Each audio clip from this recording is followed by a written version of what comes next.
Get in the know. Non-stop Vikings talk. It's Purple Daily on Score North and ScoreNorth.com. I don't know what the front office will do if he has a good season, frankly, because they could end up in like that no man's land where they're not in position to draft one of the the two studs next year in the draft.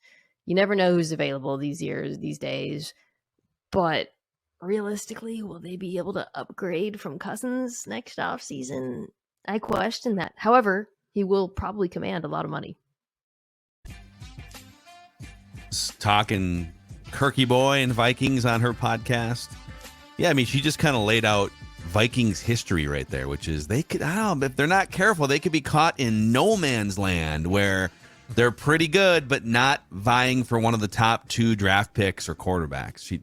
She said it specifically for 2024, but really it's most years in my life watching the Vikings. That's pretty much where they are. The overall storyline of the Vikings right now that I can tell transitioning from 2023 to 24, if there was a slogan, if you had a Viking slogan, it would be options open. Yeah. Nothing wrong with that. That's smart. It's smart of them. Exactly right.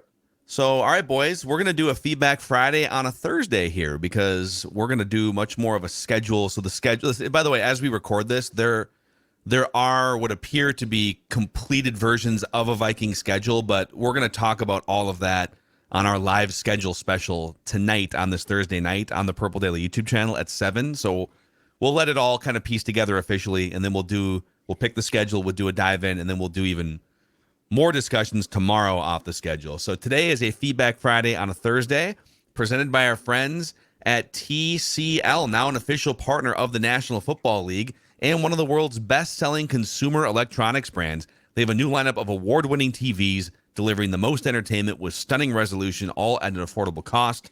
Enjoy more of what you love at TCL.com. Inspire greatness with TCL. Thank you guys for making this Purple Daily one of the most popular football podcasts in America, according to Apple National Football Podcast rankings. Still kind of mind-blowing that we pop up in the top 10 on a pretty regular basis. So thank you guys. All right, here's the first question here. And by the way, there's another Dalvin Cook log on the fire from Diana Rossini, who's saying kind of the same thing that Doogie's been reporting and others, that all signs are pointing to a Dalvin Cook Vikings breakup of some kind here in the coming week. So we did a breakdown of that on our other daily show, Minnesota Sports with Mackey and Judd. So you can find that there today. But let's start with Bad Dad Joke. He chimes in via the Score North app, the feedback tab. While it seems the talking heads have anointed the Lions as an NFC contender, I can't help but think of a few simple facts. 1, the Lions have never won the NFC North, ever. Their last division title was when they won the NFC Central 30 years ago. Yep. Wayne Fonts, Barry Sanders. Fact number 2, no one in the history of text messaging has ever sent a text congratulating the Lions or your fellow Lions fans for winning a playoff game. Their last playoff win was 32 years ago, and the first phones with text messaging weren't sold until 2 years later. That being said, lifelong Vikings fan, it wouldn't surprise me to see both happen before we make it to a Super Bowl. Should we pump the brakes on the Lions' optimism? 100%. Okay. Yes, we should. They're starting the season. They're the Thursday night game against the Chiefs to start the season. I know, but we definitely should, because you know what? This team it appears to be improved. It appears to be on the right track, but there's expectations now, okay? And this is the first time that there have been expectations for this franchise in how long? And I will remind you, just in a nutshell here, a very small thing to point to.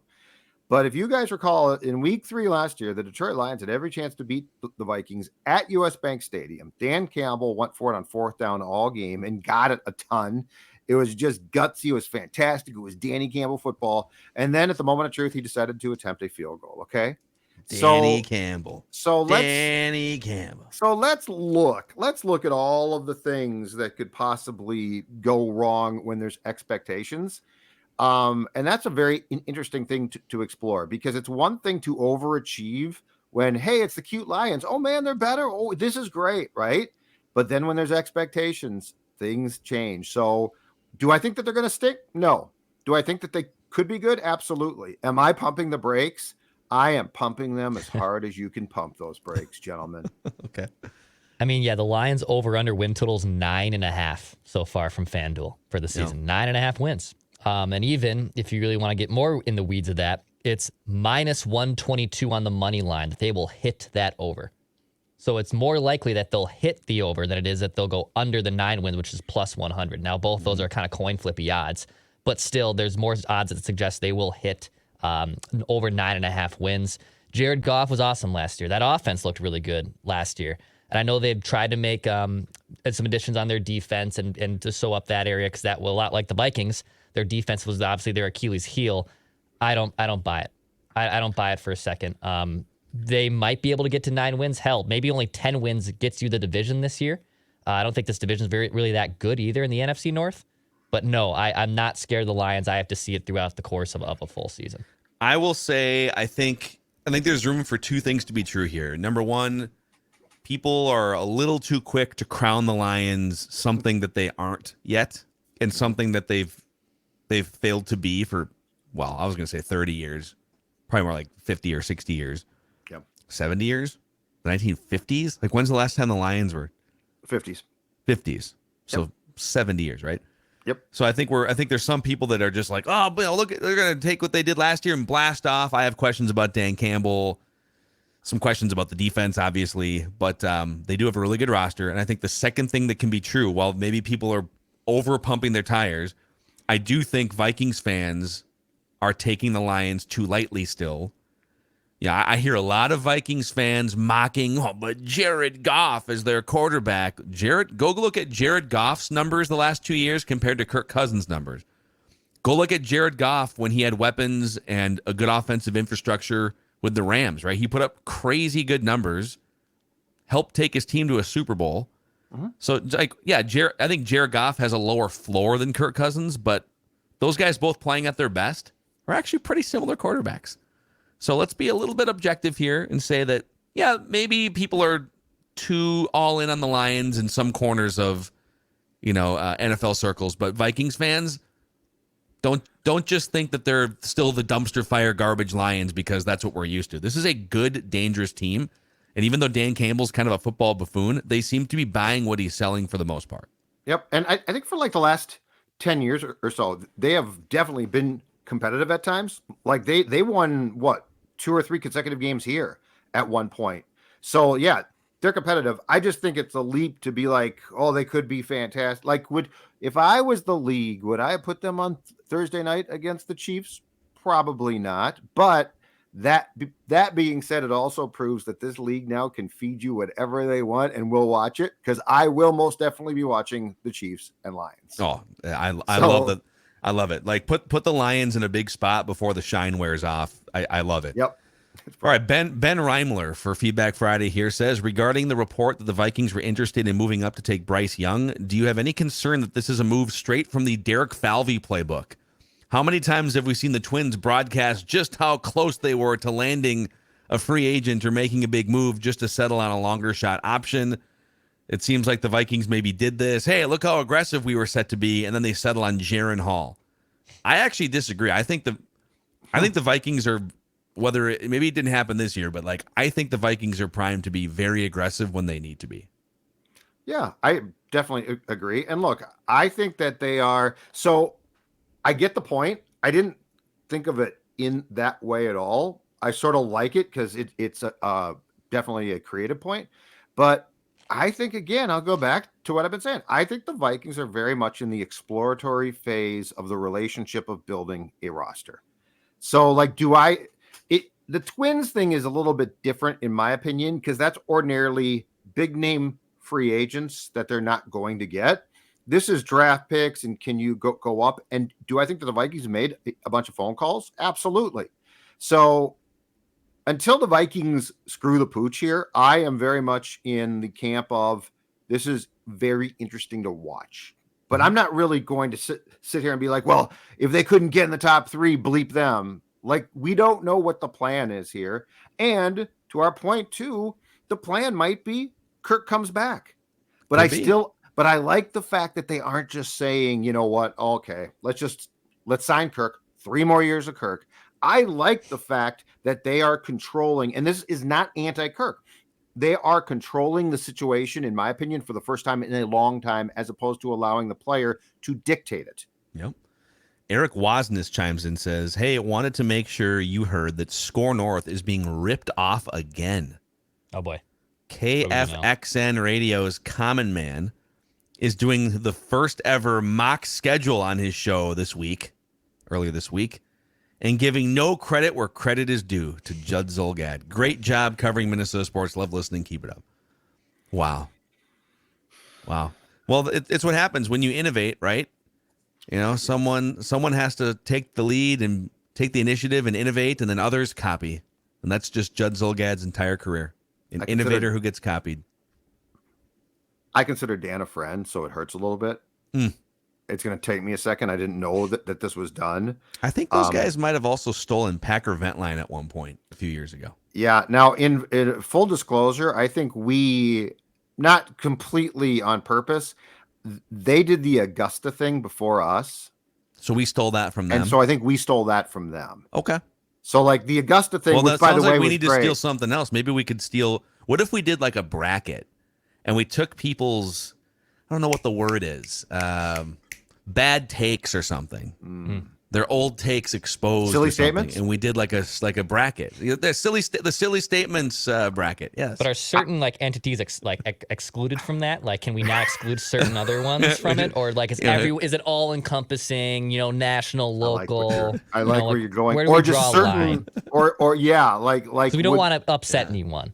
And would we take KFXNs because I've gotten? I don't know. You're not supposed to. You're not supposed to mention those guys. I've gotten so many tweets saying that's a Zolgad, that's a preposterous statement, and people think it's a rip at me. They could load their own bracket off of ours. And I tweet back, no, easily. Tell them to use me. I like that, but they won't do it. Let's see here. Connor Nichols chimes in. At some point before the draft in 2024, this is some reckless speculation from Connor. Okay. I think, anyways.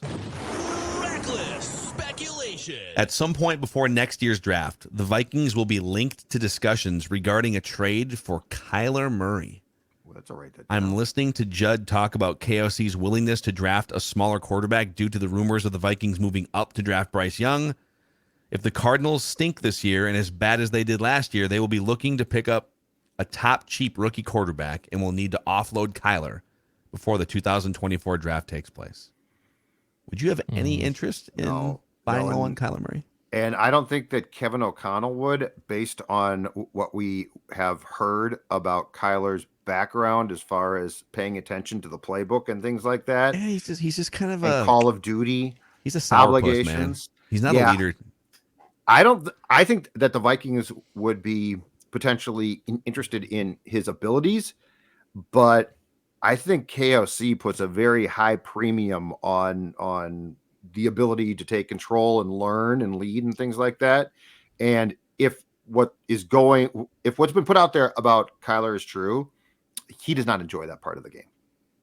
Yeah, it's tough he doesn't seem to have the instincts and the obsession with football and leading that you probably have to have. It just feels like there's a little something missing there. Yeah, he's an incredible athlete and dynamic when he's on, but yeah, I'm afraid. I'm afraid of it. I don't think I can commit to him. To Phil's point, I don't think he's a really good leader either. I'd be out on that. I'd rather just go draft someone. And the contract. Me too. The contract. The contract's too much. All right, Sports Granddad Steve chimes in here. Sports Granddad checking in. I've been a Vikings fan since 1961. As I listen to your various podcasts, I've heard your discussions of great Vikings quarterbacks. Fran Tarkenton's a given. You mentioned guys like Dante and Tommy Kramer. Joe Kapp's recent death made me think he should be considered. Even though he wasn't a very skilled passer and only played with the Vikings for 3 years, he made a great impact. He was the final ingredient the team needed to become a Super Bowl team in 1969. He brought leadership and enthusiasm. He led by fiery example. Sports Granddad, we can't do the Joe Kapp conversation justice, but Patrick Royce did a good job on his Royce Unchained hit with us here today. You can go find that Royce Unchained podcast feed. It'll be up on the Score North YouTube channel too. So Pat saw him play. and he had good and bad things to say about Joe Kapp, but he started off ripping. We're like, let's talk about like, legendary God. Joe Kapp. He's like, he wasn't really that You dummy. good. He wasn't the smartest guy. Didn't see eye to eye with everyone. But there were some good anecdotes and stories in there. I mean, I think the one thing I will say is just anecdotally hearing from some of the guys like Sports Granddad Steve, the guys who grew up watching the Vikings in the 60s and 70s, and there's a lot of you who have found this show on new media, and we appreciate that. We get more notes about Joe Kapp than Fran Tarkenton, and it's not close. Anecdotally. For some reason, people felt a greater connection to Joe Kapp than why? Fran Tarkenton. Because he got dirty, heart and soul guy. Tarkenton is a very interesting guy to discuss because he was, I think he was far more unlikable than Kapp was, because the thing with Kapp was, he once knocked out a Browns linebacker at Met Stadium in the NFL championship game. He knocked the linebacker out. But the other thing too is, and this is where Tarkenton is a really, really fun conversational piece. His style was so far ahead of its time. It actually makes him one of the few quarterbacks from back then that fits into today's discussions. Yeah. Like if you think about it, mobility, I mean, if you go back and look at QB play back then and QB stats, right? It's really hard to discuss like Joe Namath with Brady or something, because it's a different game. But Tarkenton actually started to play a game that a lot of guys play now. Joe Namath, by the way, the most overrated quarterback in the history of the NFL. Guaranteed that win, though. He had like 30 or 40 more interceptions than touchdowns, had the guaranteed win, had a couple good and the stats are unbelievable. I mean, Terry Bradshaw's first 3 years, he'd be out of the league now. It is hilarious, yeah. He was in fact, didn't he have interception machine? Let's pull him up here. Terry Bradshaw. Seriously, he'd be benched and wouldn't play again. Terry Bradshaw. Yeah, interceptions were not, they were like punts. He was like, whatever, we're going to punt anyways. And miss kicks. 1970, Terry Bradshaw. This is insane, dude. I know. He completed 38% of his passes, 6 touchdowns, 24 interceptions. 24 interceptions to 6 touchdowns and 38% completions. Yeah. And they won 3 games. They were 3-5 in the 8 games he started. But then like his first 3 years were all rough statistically. Yeah, right? he had 13 touchdowns, 22 interceptions in his second year, but his completion percentage went up. But yeah, the NFL is full of hilarious numbers like that from the 60s and 70s. Before we get to some more feedback here, and we also have a random Viking of the week, let's shout out our friends at Manscaped. It is summertime, okay? Yes. Let's keep it clean above and below the belt here. All right, guys? Sun's out. And might have been hiding that chest a little bit, might have not been taking care of the chest hair, which is important. I know Zolgad has a little bit more of a problem than old Dex tweets there. Someone actually also emailed in saying Judd looks like Nosferatu with like his white complexion. He needs to get some more sunlight. Oh my gosh. I think I look whiter and more pale so does Declan than Judd. Yeah. Well, I've got some skin thing though where I lose color. Like I've got that on my hands too. So I'm afflicted. So you just made fun of an afflicted person. Yeah. How does that feel, guy? See, guy. See this and that. Yeah, but you're clean shaven though. You're clean shaven from that beard trimmer from our friends at Manscaped, which is that's huge. very true. Manscaped's great. Whether it's in your jawline or above, waistline or below, your number one draft pick, in my opinion, is our friends at Manscaped. You can go to manscaped.com, check out with any product you want with promo code PURPLE, and you will get 20% off plus free shipping. Free shipping and 20% off at manscaped.com with promo code PURPLE. They help us out here at Purple Daily. I appreciate them. Go to manscaped.com, 20% off, free shipping, promo code PURPLE. A shout out as well to our friends over at Power Lodge and Miller Marine. So Power Lodge, Miller Marine now with all sorts of Benningtons, these pontoons, get out, float on the lakes all summer long. We call it throttle therapy. If you're still reeling from a disappointing playoff loss a few months ago, maybe you do need to get into one of these Benningtons, Judd Zolgad. Absolutely. Summer is short, but it's sweet. So, and what would be sweeter than if you are watching this right now, being out on one of those Benningtons. I mean, look at this thing. I think of pontoons and I think of old school, right? This is new school. These things are absolutely perfect. There's going to be a time period now where you can be on the water enjoying life. And what better way to do it than in one of those Benningtons? Yep. So you can go in person to one of the many Power Lodge locations in Brainerd, Anemia, Ramsey, or Miller Marine in St. Cloud. PowerLodge.com and MillerMarine.com. Thank you all for supporting our partners on Purple Daily. It helps. That's the number one thing you can do is support our partners and help us keep the lights on here. So, all right, Frank Bella chimes in here. Once again, you guys absolutely astound me. Intelligent people often say foolish things when they think with their emotions. No doubt, your antipathy toward Kirk Cousins. Antipathy. Great word. Antipathy. I don't think I know what that means. I don't think I've heard that word. Hold on. Is it a word? I've never heard of that word. Yes, it's a word. What does it mean, Jed? I'm going to look it up to get the exact definition, though. Deep-seated feeling of dislike Aversion. or aversion. Yep. His Very well fundamental used. antipathy. Very well used, Frank. Wow, Frank, dude. Frank, that's good. It's a great word. I'm going to mix Really that good. one in. Yep. No doubt your antipathy toward Kirk Cousins senselessly blinds you to the fact that the Vikings are a championship contending team this year. Don't get me wrong. As a Vikings fan, I have negativity in my DNA, but you guys speak matter-of-factly as if the Vikings are a 7 or 8 win team. Well, the market has them as like a 8.5, 9 win team right now. So, Frank, if you feel very strongly, go to Vegas, go to wherever you need to go. They are a 13-win team that had one major problem last year, Ed Donatel.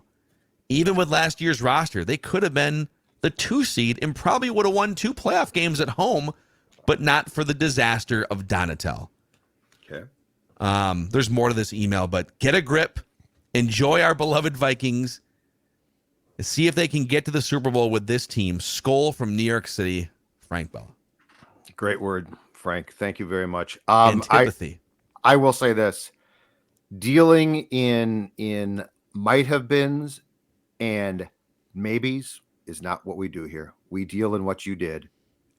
And that is why, and it's not antipathy, it is consternation that we have with a franchise that has never won a Super Bowl. Well, you also keep in mind, so when you say they were a 13-win team with one problem, I think the counter to that is they were an historically lucky 13-win team.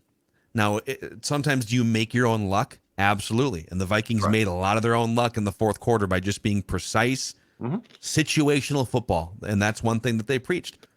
But if you ran back that season again, and the Vikings had basically a break-even point differential for almost the whole season, if you ran that season back again, would they really have 8 fourth-quarter comebacks? Or were they more like a 9 or a 10-win team that just kind of had an anomaly run with fourth-quarter comebacks? Are they going to come back down 33 points at halftime against the Colts?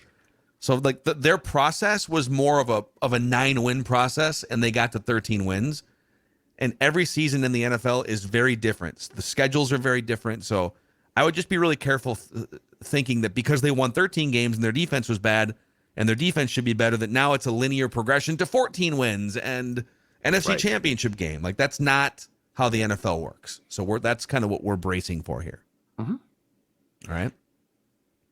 Have we ripped on Kirk much too? I feel like aside from a few offhanded comments about 4th and 8 against the Giants, I feel like we've been very open to Kirk's return potentially. Like I don't feel like it's been a bash Kirk type of past few months. I mean, we talk about him a ton because he is the most important position in all sports and he plays for the Vikings, but I don't feel like we've done a lot of ripping of Kirk Cousins in the last few months. There's a certain group of Vikings fans that if you don't deify Kirk Cousins, that's it. Okay. And bow down to him. Fair enough. And point out how amazing his career has been and how unlucky he's been, saddled with bad coaching, bad defense, bad this, bad that. That if you don't speak about him as one of the great quarterbacks in the NFL, that you are a Kirk hater or that. So I just. Okay. I almost just dismiss the 10% I was just of curious people or whatever if we were showing a hatred towards him, because I feel like in recent months we have not, and we've credited him with what was not a great statistical year, but 8 fourth-quarter comebacks is super impressive. I agree. So. I feel very, very comfortable with our, and it's funny because like I think we have different stances in some ways on Kirk too, but But we're pretty much aligned, and I feel very comfortable. We praise him as he needs it. We poke holes in the things that need to be. Listen, when you've been in the NFL for as long as he has, and you play that influential of a position, when your teams have not really had any meaningful playoff success, you really only have one big regular season. There's a lot of that comes back on you, and we've explained a lot of that stuff. Christy Owens chimes in and says, "I adore Score North. I discovered you guys last Vikings offseason. I have consumed every episode since. I'm also a teacher. This is my 27th year as a teacher. It's Teacher Appreciation Week this week. I would love to hear shout outs to all of your favorite teachers you guys have had. Let's be honest, they earned it. Thank you for being the realistic voice for Minnesota sports." That's awesome. Do you guys have any teachers in your past that you would like to shout out? Oh, yeah. I've got two that I will shout out. My fourth grade teacher, who's passed now, her name was Martha Bishop. One of the best teachers I ever had. Just unbelievable. And she was a veteran teacher by the time I was in fourth grade. So she was like already had been talked about a lot. And so the anticipation of, man, I'm going to have this great teacher was high, and she was unbelievable. And then in high school, I had a guy for a Shakespeare class. His name was Sylvian Sundrum at Benilde. He was great too. He was hard on people, but it was great. And like he made Shakespeare fun to learn. And he also would tell you, like, if you turned in a paper, as a junior or senior that was not great, he basically be like, you are not going to make it in college, which he was right about me. But anyway, so those are the two teachers that come to mind for me. And by the way, thank you, because those jobs are hard jobs and you don't make nearly enough. Yeah, I think they get harder by the year. All right, Dex, do you have any teachers you want to shout out? I have a few. First, probably Mr. Schlickabeer at Central. Mr. Schlickabeer. Mr. Central was even his nickname. I believe he retired the year we graduated high school. Jack Schlickabeer was he was an English teacher, but he was also the liaison for the broadcast news class at Central. And that's what got me really into media. And same thing with Judd, pushed me at times where I was ready to absolutely freak out at him, but it was because he really cared and knew that there was something in there. The only award I got on senior honors night was Broadcaster of the Year, and I was also the last. Wow, dude. Yeah, I was the only. Awesome. I got a little pin, but I was also the last of the. So I had to sit through like 2.5 hours of all these honors nights, and then I was the last one. And he got up there and he goes, "All right, there's one more thing to give. It's to Declan Goff for Broadcast of the Year." And he goes, "You better watch out for this kid, because he might be the next Don Shelby," which I found absolutely hilarious. Because even though at the time I wanted to go on the TV, but I certainly wasn't like I had my heart set on it. He was a big instrumental person into getting me where I am. Same with Mr. Reinhardt, who was the co-liaison there. And then the last one would be my history teacher, my advisor throughout most of high school. Even like I've gone to a Twins game with him. He's actually randomly neighbors with our friend Chris Long, Mr. Brigger, Andy Brigger. Oh, wow. Yeah, he golfs with Chris Long all the time, which is just a crazy small world. He was there for me for a lot of different things that were going on outside of school that I really appreciated, and was always a good guy. So to kind of echo Judd's point, man, yeah, there's a lot of good teachers. I loathed high school, to be honest. I thought high school was the biggest waste of time in the world. Really? I love my friends. I'm one of the weird guys. I have like 8 to 10 friends that I still legitimately keep in touch with from high school. I love my friends from high school, but the experience I thought stunk. But some of those teachers really, I thought, made the difference there that really did help me out even to this day.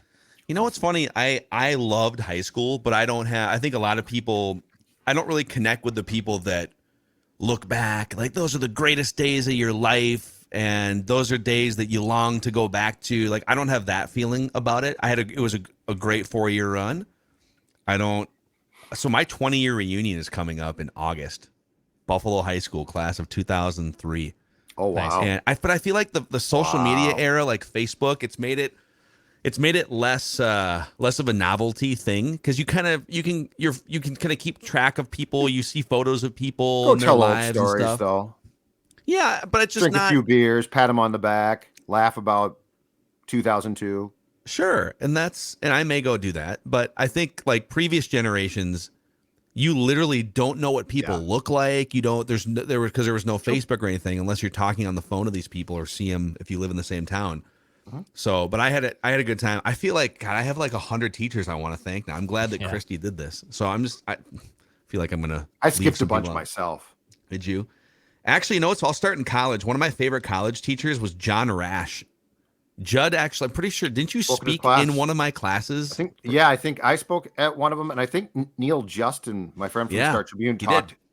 He's really good too. Like he would like go and talk at Rash's class like 3 times a year, I think. Yeah, he was.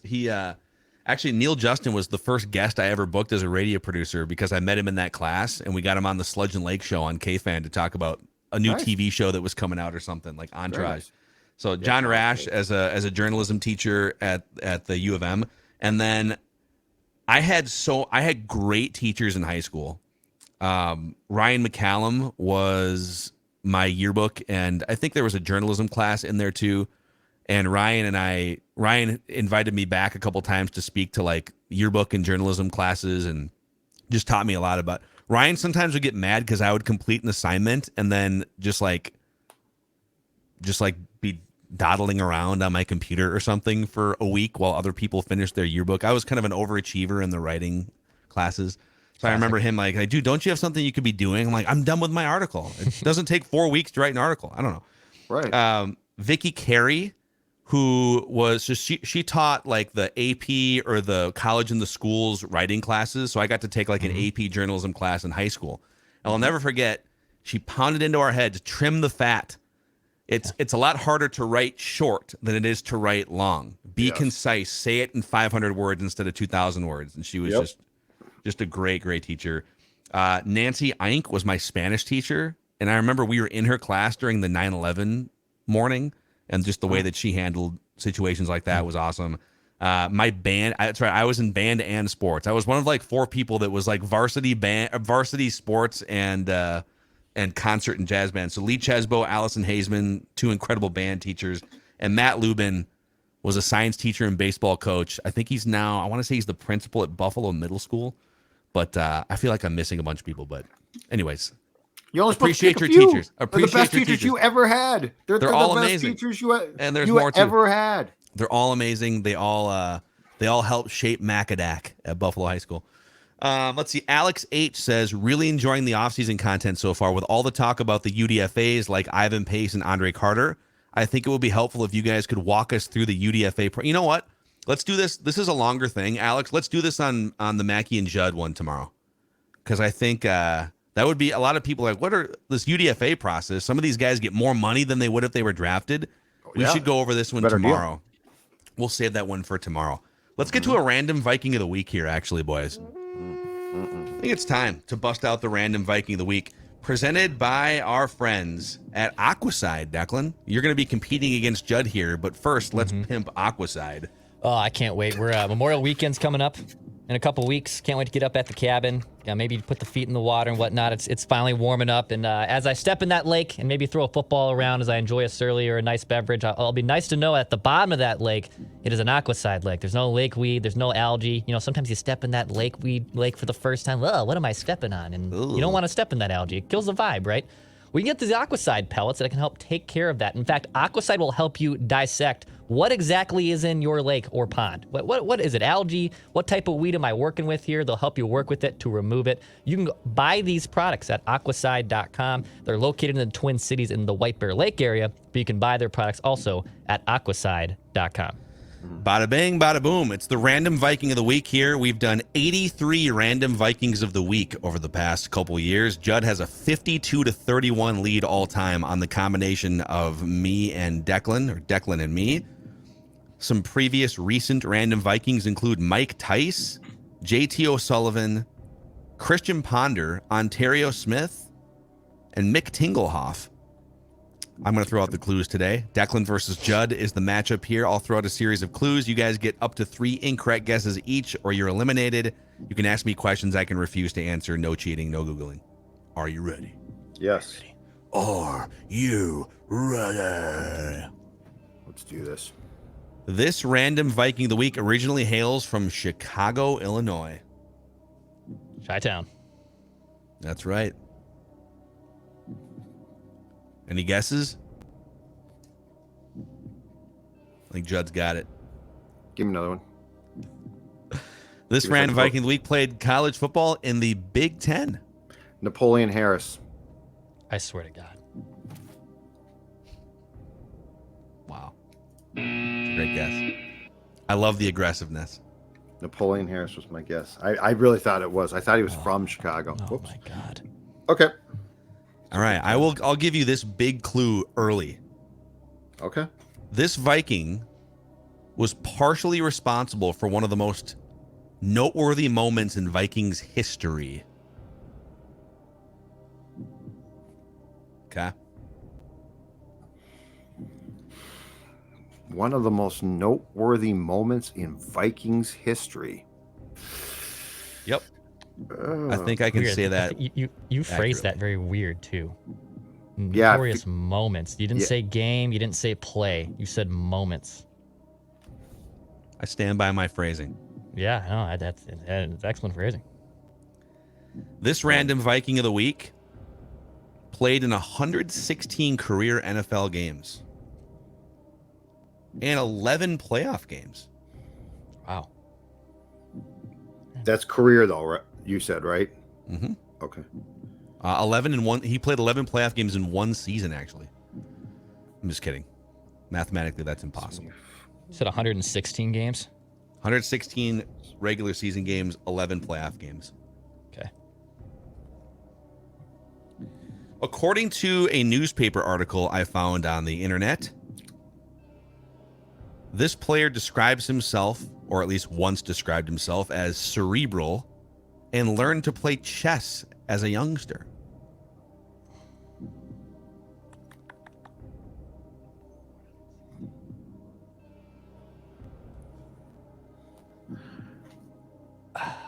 Can you go back and read the third clue again? Sure. Yes, I can. This Random Viking was partially responsible for one of the most noteworthy moments in Vikings history. Oh, God. So that's not what I was thinking. If we had a pie chart No. for just this moment,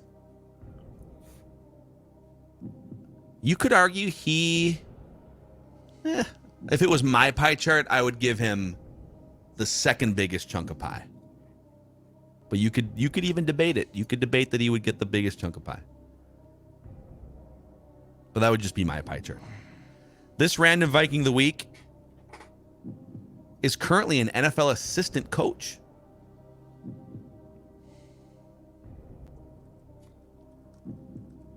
All right, I'm going to take another guess. I think this guy played in the Big Ten. I'm not sure of his birthplace though. Is it Chris Dishman? Well, Judd is aggressive. Judd here. The noteworthy moment was not the Monday Night Football. Okay. Randy Lambeau All right, Field. I'm down to one That's more. A great guess. Okay. All right, this Random Viking, and Judd's down to his last guess. Declan has not used any, so we'll see how Judd plays this. Does Judd want to keep being aggressive? Yep, this is crunch time right here. If Judd gets it wrong, Declan wins. Right, by default. Straight which up I've wins never by done, default. which I've never done before. Yep, there's no prove it. So Declan could just sit there silently and let. Yep. I mean, this is interesting. Yeah. Oh, really this interesting. Yep. Declan has a lot of leverage here. I don't think Dishman's an assistant coach, but it was worth a guess. This Random Viking of the Week was a walk-on in college. He was not highly recruited. He was a walk-on. I really like that to play. But eventually went on to, I think this was his final season in college, actually had 5 catches for 80 yards against the Gophers in a game. 5 catches for 80 yards against the Gophs. Crazy. That wasn't enough to get him drafted. He was undrafted. Had to start his National Football League journey undrafted. But not as a Viking. He did not start his career as a Viking. No. He did train with Don Beebe leading up to his pro day and the draft process. You guys know who Don Beebe is, of course. He's the father of Declan's favorite Random Viking, Chad Beebe. What you got? Oh, God. You said he had how many catches against the Gophers? He had 5 catches for 80 yards in a game against the Gophers. It was one of his better offensive performances, I would argue. But you have not said what position he played yet, correct? No, I have not. I feel like you're creating an assumption that's very dangerous. Or Especially for a maybe man I'm playing this whole thing straight up. Especially for a man with 2 strikes. You know what's funny? He let me Josh see here. Hader.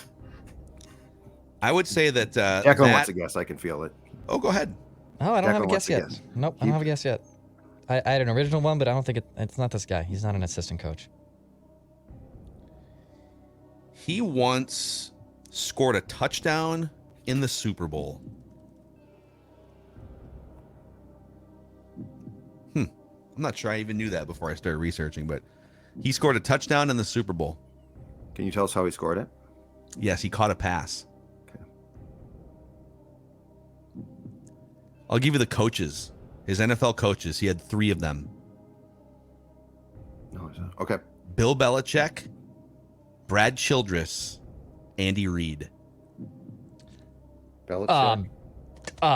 Greg Lewis. Declan guesses Greg Lewis. And he's correct. Oh, nice. Let's go, Dex. I didn't know he caught a touchdown in the Super Bowl. He did for the Eagles against the Patriots. Nice. Yeah. Nice. Declan pulling Greg Lewis. So Declan, dude, Declan's on a 3-game winning streak against Judd with Greg Lewis, hot. Percy Harvin, and the reigning, defending, Universal Heavyweight Champion, or whatever it is. That one I know. Roman Reigns. I'm still protesting that because you didn't give the right name. Acknowledge Declan. Be the ones. Acknowledge Declan. Big time stuff there. Nice. Awesome. Before we go here, Judd, tell the Purple Daily audience if they would like to lose weight and change their lives, where they should turn their attention to here. That would be called one-stop shopping, thanks to my friends at Livia Weight Control Centers. Look at the guy on the left, look at the guy on the right, and understand that's the same person. That's right. That's the sports dad. 40 pounds down. And here's the most important thing. Livia is going to help you not only lose the weight, but maintain the weight loss. Their dietitians and nutritionists are fantastic. And join today. Guess what? Receive 3 months for free. That's right, 3 months free, plus a free gift during Livia's Client Appreciation Week, which, by the way, ends on Friday. Special savings, giveaways, and more this week. 855-GO-LIVEA, Livia.com. Again, 3 months free, Livia.com. That's where your weight loss journey starts and really stops, because you're going to lose the weight and keep it off. All right, boys. Tonight, if you're consuming this episode before Thursday night, 7:00, we're going to go live on the Purple Daily YouTube channel. The schedule's kind of leaking out already, but we'll get our ducks in a row, and we will break down the full Viking schedule live on the Purple Daily YouTube channel. Please click subscribe and the like button on the Purple Daily YouTube channel, and if you could give us a 5-star rating and a positive review on Apple Podcasts, it helps grow the show and spread the word. So thanks for hanging out. Daily Vikings Entertainment. We just want the Vikings to win a Super Bowl, dang it, before we die.